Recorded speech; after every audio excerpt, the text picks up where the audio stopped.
Simple easy nutritious and healthiest dessert రెసిపీని చూడబోతున్నాము. So దీనికి ఇంగ్రీడియంట్స్ చాలా సింపుల్, 4 అంటే 4 ఇంగ్రీడియంట్స్ తోని మనం ఈ రెసిపీ చేయబోతున్నాము. అండ్ ఇంకొకటి ఈ రెసిపీని చేయడం చాలా easy, with in few minutes లో అయిపోతుంది. ఇందులో ఫస్ట్ నేను 1 teaspoon or 1.5 teaspoon అలా గీ వేస్తున్నాను. నెక్స్ట్ ఇందులో ఆల్మండ్ ఫ్లవర్ 1 కప్ ఇది వేస్తున్నాను.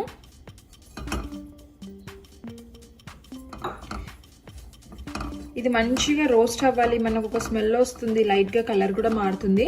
అప్పటి వరకు మనము ఇలా స్లోగా రోస్ట్ చేస్తూ ఉండాలి. అండ్ వదిలేస్తే మాత్రం ఇక్కడ సైడ్స్ కి ఇలా అంటుకొని ఉంది కదా, అది బర్న్ అయ్యే ఛాన్సెస్ ఉంటాయి. సో కొంచెం జాగ్రత్తగా మెల్లిగా దీన్ని రోస్ట్ చేసుకుందాం. 1 కప్ ఆల్మండ్ ఫ్లవర్ కి నేను 3 మెడ్జూల్ డేట్స్ తీసుకున్నాను. సో ఇది చాలా స్వీట్ గా ఉంటాయి డేట్స్, అండ్ చాలా సాఫ్ట్ గా టెండర్ గా ఉంటాయి.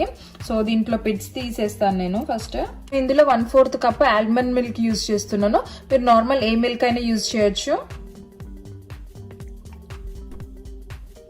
సో నేను ఇప్పుడు ఏం చేస్తున్నాను అంటే ఇది ఒక 1 మినిట్ మైక్రోవేవ్ లో పెడతాను. సో అప్పుడు ఇదంతా చాలా సాఫ్ట్ గా అయిపోతుంది. దాని తర్వాత నేను మిక్సీ చేస్తాను. ఇప్పుడే నేను మైక్రోవేవ్ లో నుండి తీసాను. జస్ట్ ఒక 40 to 50 మినిట్స్ లో ఇది చాలా సాఫ్ట్ అయిపోయింది. ఇప్పుడు దీన్ని నేను మిక్సీ చేస్తాను. సో చూడండి ఇది ఎంత స్మూత్ పేస్ట్ గా అయిందో. సో ఇదే సరిపోతుంది 1 కప్కి. చాలా స్వీట్ గా ఉంటుంది. మీకు ఒకవేళ స్వీట్ తక్కువ అనిపిస్తే మీరు ఇంకొకటి యాడ్ చేసుకొని గ్రైండ్ చేసుకోవచ్చు. సో ఈ మిక్స్చర్ ని ఇప్పుడు నేను మనం రోస్ట్ చేసి పెట్టుకున్నాం కదా ఆల్మండ్ ఫ్లవర్, అందులో కలుపుతాను. సో ఈ పేస్ట్ అంతా ఇలా వేసి ఇందులో ఇలా కలుపుతున్నప్పుడే అది ఒక థిక్ కన్సిస్టెన్సీకి వస్తుంది.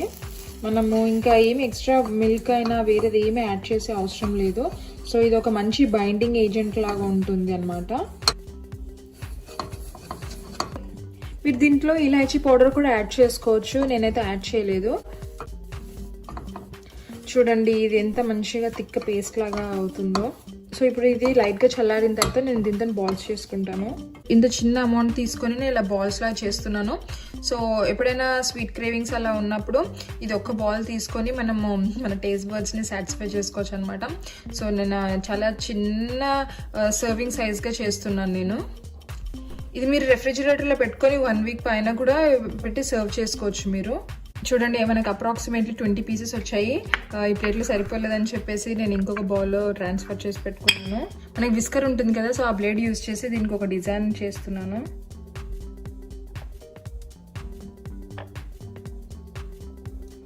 సో ఇలా చేయడం వల్ల పిల్లలు కూడా చాలా అట్రాక్ట్ అవుతారు ఇవి తినాలని చెప్పేసి అని ఇలా చేస్తున్నాను నేను. ఇవి డ్రైడ్ క్రాన్బెర్రీస్. దీన్ని చిన్న చిన్నగా ఇట్లా కట్ చేసి దీనిపైన గార్నిష్ చేస్తాను.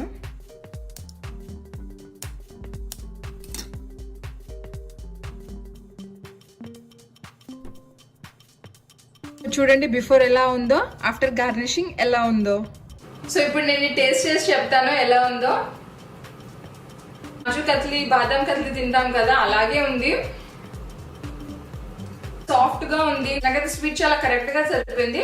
సో చూసారు కదా ఇది చేసుకోవడం ఎంత ఈజీ ఇంకా సింపుల్. సో మీరు కూడా ట్రై చేసి నాకు కమెంట్స్ లో చెప్పండి మీకు ఎలా వచ్చిందో. అండ్ ఈ వీడియో కనుక మీకు నచ్చినట్లయితే లైక్ చేయండి, కమెంట్ చేయండి, అందరితో షేర్ చేసుకోండి, సబ్స్క్రైబ్ చేసుకోండి. ఇంకొక వీడియోలో త్వరలో కలుద్దాం.